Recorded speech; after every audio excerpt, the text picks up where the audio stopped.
वैसे तमाम तस्वीरों को देखने के बाद तरह तरह की प्रतिक्रियाएं आईं। पंजाब पुलिस के अधिकारियों पर गाज गिरने के आसार मजबूत हो गए हैं। समझाया जा रहा है कि एसपीजी एक्ट के तहत केंद्र सरकार पंजाब पुलिस के अधिकारियों को दिल्ली तलब करेगी। दिल्ली तलब करने के बाद एसपीजी एक्ट की धारा 143 के तहत राज्य पुलिस को प्रधानमंत्री की सुरक्षा के लिए सभी आवश्यक सहयोग देना अनिवार्य है। पश्चिम बंगाल चुनाव के दौरान बीजेपी अध्यक्ष जेपी नड्डा के काफिले पर हुए हमले के जिम्मेदार बताकर केंद्र सरकार ने 3 वरिष्ठ पुलिस अधिकारियों को डेपुटेशन पर दिल्ली तलब किया था, लेकिन ममता सरकार ने उन्हें रिलीज नहीं किया। इससे नाराज होकर केंद्रीय गृह मंत्रालय ने राज्य के प्रमुख सचिव और पुलिस महानिदेशक को दिल्ली बुलाया था, लेकिन उन्होंने भी केंद्र के आदेश पर दिल्ली आने में मजबूरी जताई। बहरहाल प्रधानमंत्री मोदी की सुरक्षा के मुद्दे को हवा देकर राष्ट्रवाद से जोड़ने की जो कोशिश हो रही है, उसी कोशिश को आप राजनीतिक चाल भी कह सकते हैं। उधर कांग्रेस इसे किसानों की बीजेपी से नाराजगी से जोड़कर भुनाने में जुटी हुई है। कुल मिलाकर देखा जाए तो सिख समुदाय भी प्रधानमंत्री की सुरक्षा में चूक वाले पूरे मसले पर नाराज सा दिख रहा है। कम से कम सोशल मीडिया पे जो ट्रेंड हो रही हैं चीज़ें, उनको आप देखें तो आपको इस समझ में आता है कि प्रधानमंत्री मोदी की सुरक्षा में चूक की जो बात चल रही है उसके कई मायने हैं, उसके कई अर्थ निकाले जा रहे हैं। अब इन अर्थों का कितना फ़ायदा किस दल को मिलेगा ये अब चुनाव में ही पता चलेगा, लेकिन प्रधानमंत्री नरेंद्र मोदी की सुरक्षा में चूक को लेकर सियासत तेज है, इसमें कोई शक नहीं।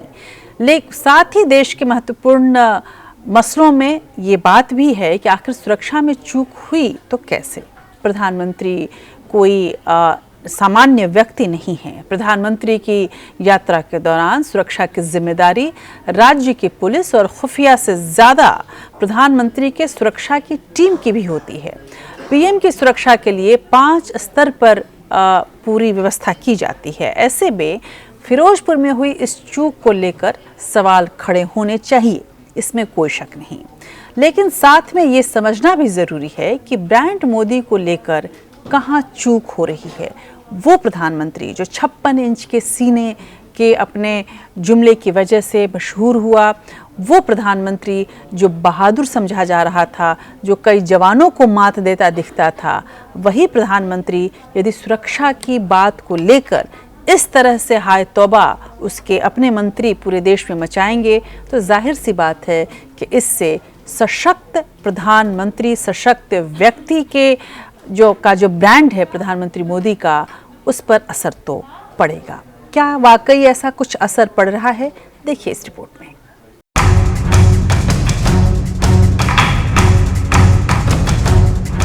प्रधानमंत्री की सुरक्षा की जिम्मेदारी एसपीजी यानी नेशनल प्रोटेक्शन ग्रुप की होती है। प्रधानमंत्री के चारों ओर पहला सुरक्षा घेरा एसपीजी के अधिकारियों और जवानों का ही होता है। एसपीजी पीएम की सुरक्षा के लिए ब्लू बुक के निर्देशों का पालन करती है।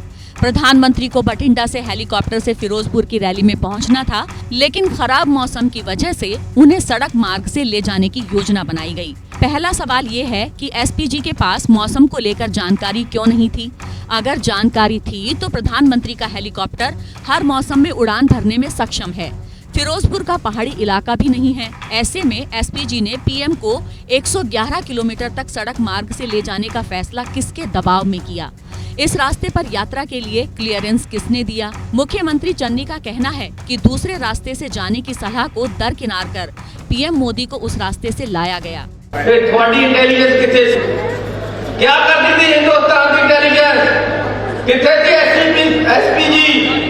किथे थी प्रधानमंत्री की सिक्योरिटी? 5 दिन तो पहला ऐसे सारा कुछ कब्जा कर लिया। उन्होंने तय करिया कि हेलीकॉप्टर तो होना है। उन्होंने तय करिया कि किने किथे बैठना है, रैली किथे होनी है, उद्घाटन किथे होना है। पहला बठिंडे उतरना है, फिर उठ के फिरोजपुर जाना है।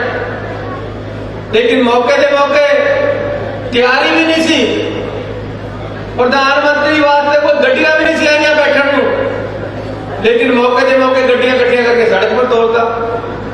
जे रूट बदलिया तां उन्हां दी सिक्योरिटी ने बदलिया। अगर केंद्र सरकार के मुताबिक पंजाब के डीजीपी ने क्लियरेंस दिया था, तो केंद्र सरकार के गृह मंत्रालय के तहत आने वाली खुफिया एजेंसियों का क्या इनपुट था? उनसे इनपुट लिया गया था या नहीं? नहीं लिया गया था तो क्यों? प्रदर्शनकारियों की मौजूदगी की जानकारी नहीं थी, जबकि प्रधानमंत्री की किसी भी राज्य में यात्रा के वक्त इंटेलिजेंस ब्यूरो और मिलिट्री इंटेलिजेंस के अधिकारी भी होते हैं। प्रधानमंत्री के रूट पर आम लोगों की आवाजाही पर रोक क्यों नहीं लगाई गई? प्रधानमंत्री को मुद्गी के पास ओवरब्रिज पर 20 मिनट तक रोका क्यों गया? सुरक्षा के लिहाज से अगर राज्य पुलिस की लापरवाही नजर आ रही थी, तो उन्हें तुरंत वापस लाया क्यों नहीं गया?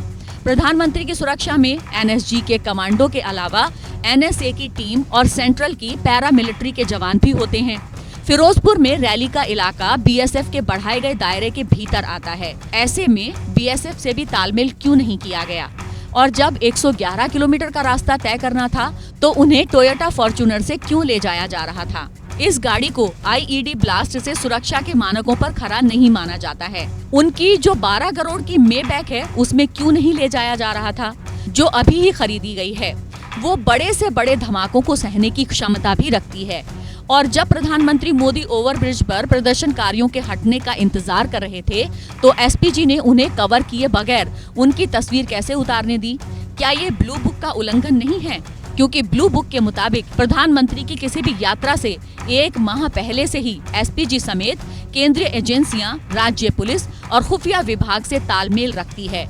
पंजाब जैसे सीमावर्ती राज्य में जो लंबे समय से आतंकवाद से प्रभावित रहा है, वहां इन एजेंसियों ने इतनी कड़ी कोताही कैसे बरती? जबकि पंजाब में हमेशा से ही केंद्रीय खुफिया एजेंसियां बहुत ज्यादा सक्रिय रहती हैं।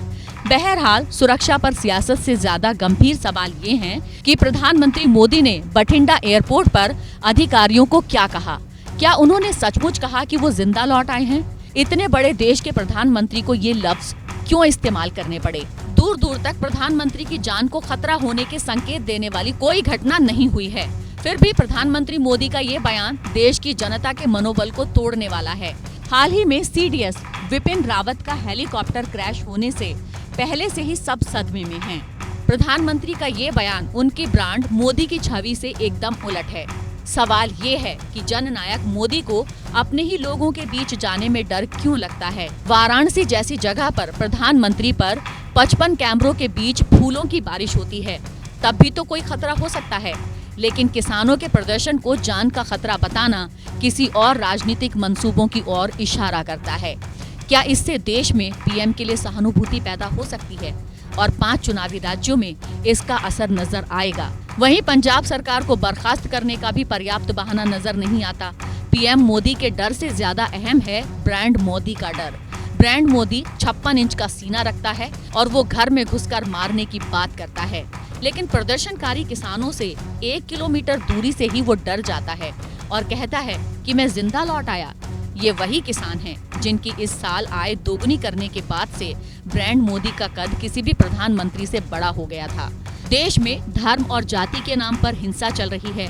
3 तलाक की सौगात देने वाले प्रधानमंत्री मोदी मुस्लिम महिलाओं की नीलामी करने वाला सुल्ली डील या बुल्ली बाई डील मौन साध लेता है।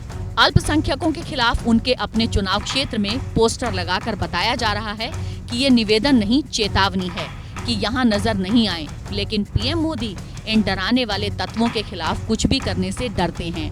पिछले 7 साल में मोदी सरकार पत्रकार, मानवाधिकार कार्यकर्ताओं और विपक्ष पर शिकंजा कसती जा रही है।